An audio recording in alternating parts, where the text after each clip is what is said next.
गेल्या आठवड्यात धरण क्षेत्रात झालेल्या पावसामुळे मुंबईला पाणीपुरवठा करणारी धरणं भरली आहेत। मुंबईतला तानसा तलावही भरलाय। जवळपास सगळी धरणं भरण्याच्या मार्गावर आहेत। गेल्या वर्षीच्या जुलैच्या तुलनेत कितीतरी जास्त पाणीसाठा धरणात यंदा साठलेला आहे। पाणीसाठे पाहूया ग्राफिक्सच्या माध्यमातून। मोडक सागरही जवळपास 100% भरत आलेलं आहे। तानसा तलावही भरत आलेला आहे।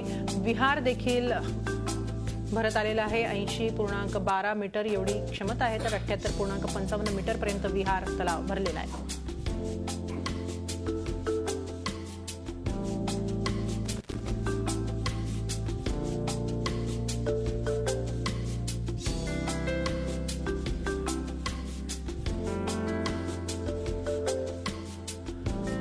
तर तुलसी तलावही पूर्णपणे भरलेला आहे। अप्पर वैतरणा, भातसा हे दोन्ही धरणं जवळपास भरत आलेली आहेत। भातसा 142.7 एवढी क्षमता आहे।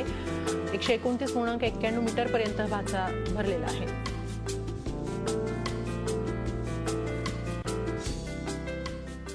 झी 24 तास एक पाऊल पुढे।